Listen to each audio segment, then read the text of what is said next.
ఎండిపోయిన చెరువు పక్కన జింకలతో వాటి దగ్గరకు వెళ్ళాలంటే మనకి ఒక పూటైనా పడుతుంది. అవి దుప్పులు కూడా అయి ఉండొచ్చు కదా.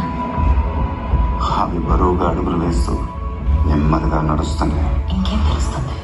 విను, జాగ్రత్తగా విను.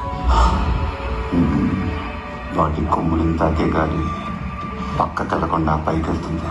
కాబట్టి అవి ఖచ్చితంగా జింకలే. సరిగ్గా చెప్పావు.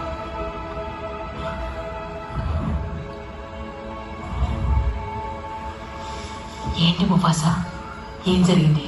అప్పుడప్పుడు ఈ చల్లని గాలి మా ఇంటి జ్ఞాపకాల్ని గుర్తు చేసినట్టు అనిపిస్తుంది. అంతలోనే అవి మాయమవుతాయి. ముఫాసా, ఈ నది పొడవునా ఇంకా వెతుకుదాం. మీ అమ్మా నాన్న దొరకవచ్చు. వాళ్ళు ఇప్పుడు లేరు. నాకు ఇవన్నీ నేర్పించడం వల్ల ఉపయోగం ఏం లేదు.